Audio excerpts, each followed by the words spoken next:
Is HR confidential? The honest answer, sometimes. If you walk into human resources believing everything you say automatically stays between you and the person sitting across the desk, you may be expecting a promise HR cannot responsibly make. That does not mean HR should gossip about your business. It means workplace confidentiality has limits, and those limits depend on what you are reporting. So today I want to explain what HR can keep private, what HR may have to share, and which information receives stronger legal protection, because confidential does not always mean secret.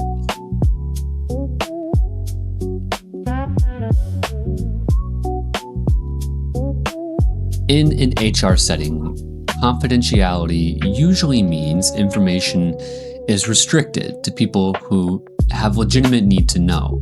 It does not necessarily mean that information can never leave the room. Suppose you tell HR that your supervisor has been making inappropriate comments. HR may need to question the supervisor, interview witnesses, review messages, or involve a leader who can approve corrective action. If HR promises that nobody else will hear about it, HR may also be promising not to conduct a meaningful investigation. The EEOC recommends keeping harassment reports and investigation information confidential to the extent possible, while still allowing a thorough and impartial investigation. Complete confidentiality is not always possible. So the better question is not, will anyone else know? The better question is, who needs to know and how much do they need?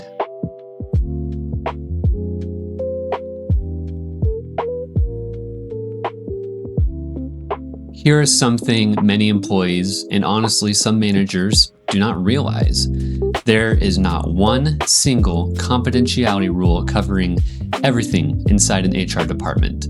Medical information can be covered by specific federal confidentiality requirements. A harassment complaint could be handled as privately as possible, but details may need to be used during the investigation. A routine concern about scheduling a supervisor or a transfer should still be handled professionally, but it does not automatically receive the same legal protection as medical documentation. Simply saying, "I told HR," does not determine the level of confidentiality. The type of information matters. Federal rules provide specific protections for categories such as ADA medical information and FMLA medical records, while workplace investigation confidentiality is generally described as a protection to the extent possible.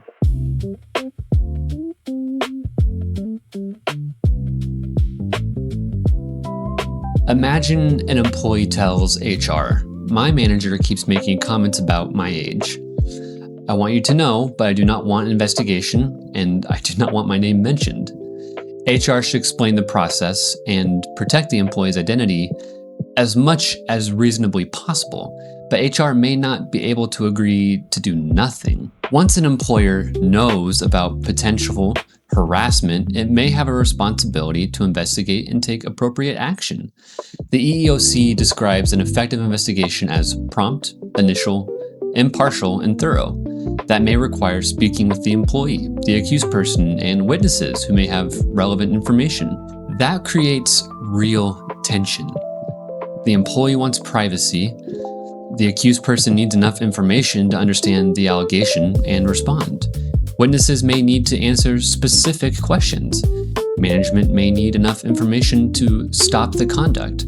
HR's job is to limit unnecessary disclosure, not to pretend an investigation can happen without anyone learning anything.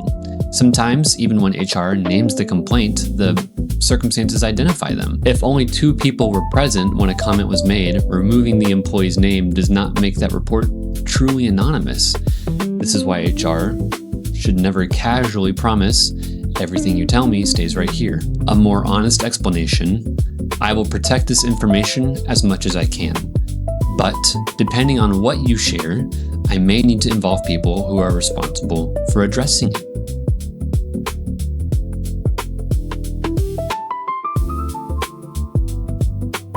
Calling something off the record does not automatically make it off the record.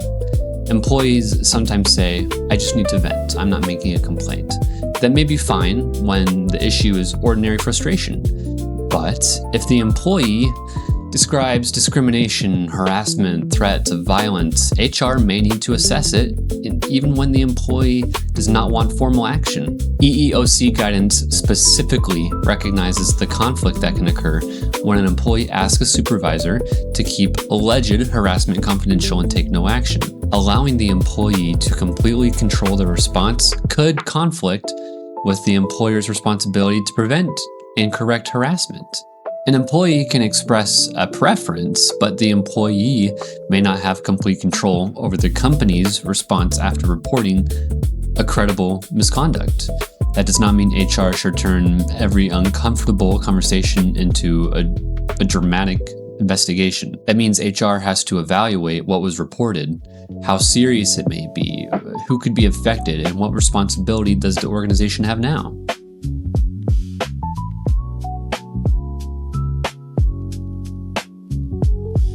Now we get into one of the strongest areas of legal confidentiality in HR, employee medical information. Under the Americans with Disabilities Act, ADA, employers generally must keep employee medical information confidential and maintain it separately from ordinary personnel files.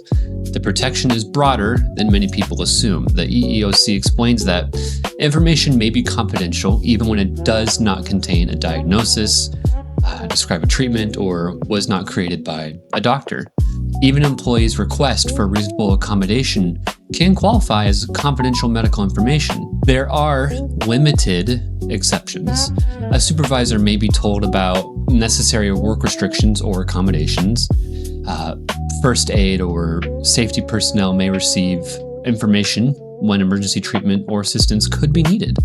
Relevant information may also be disclosed for certain workers' compensation, insurance, or government compliance purposes, but the disclosure should match the need. Your manager may need to know this employee cannot lift more than 20 pounds for the next 6 weeks. Your manager usually does not need to know the employee's entire diagnosis, medication list, or medical history, and every page provided by the doctor.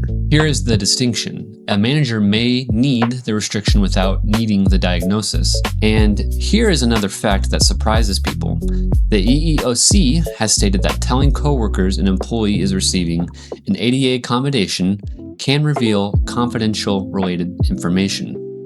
So when someone asks, why does she get to work from home? The manager should not say, because HR approved a disability accommodation.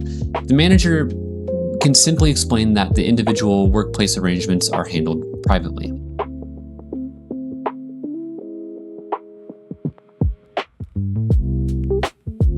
FMLA records receive a similar treatment.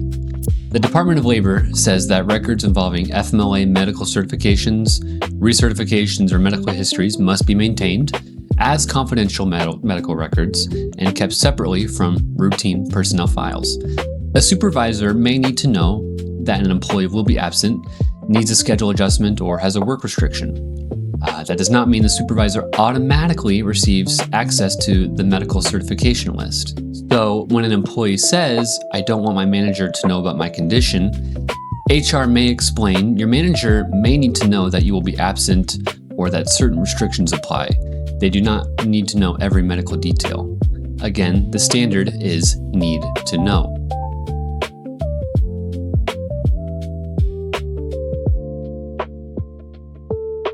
Now, let's clear up one of the most common misconceptions in the workplace.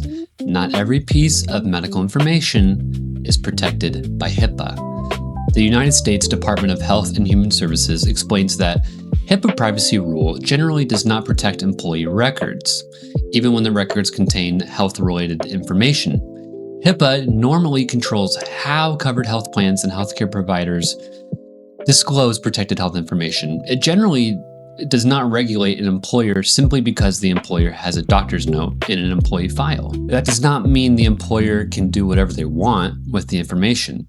The information is still protected by ADA, FMLA, workers' comp requirements, whatever it may be. The employee may be correct that the information should be confidential, but mistaken about which law provides that protection.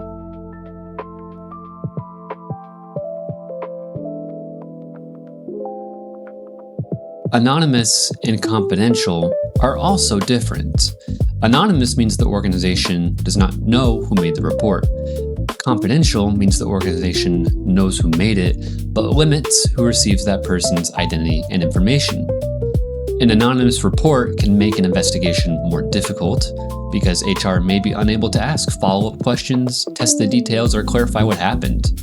A confidential report allows HR to communicate with the reporter, but it may not guarantee that the reporter will never be identified. Even when someone files an EEOC charge, the charge is confidential from the public, but the employer receives the charge and enough information about the allegation to respond.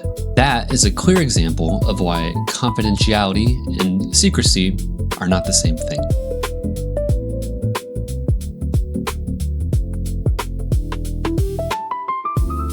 Before sharing sensitive information with HR, ask, can you explain what may be required to do with this information? You can also ask, who is likely to be involved? Will my manager be told? What happens after I make this report? A good HR professional should explain the process without making a promise that cannot be kept.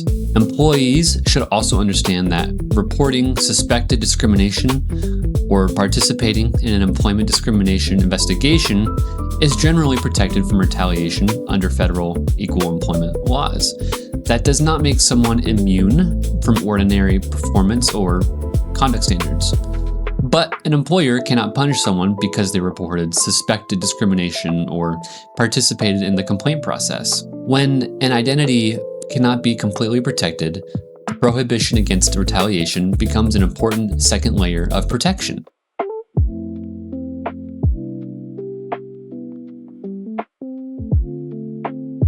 So, is HR confidential?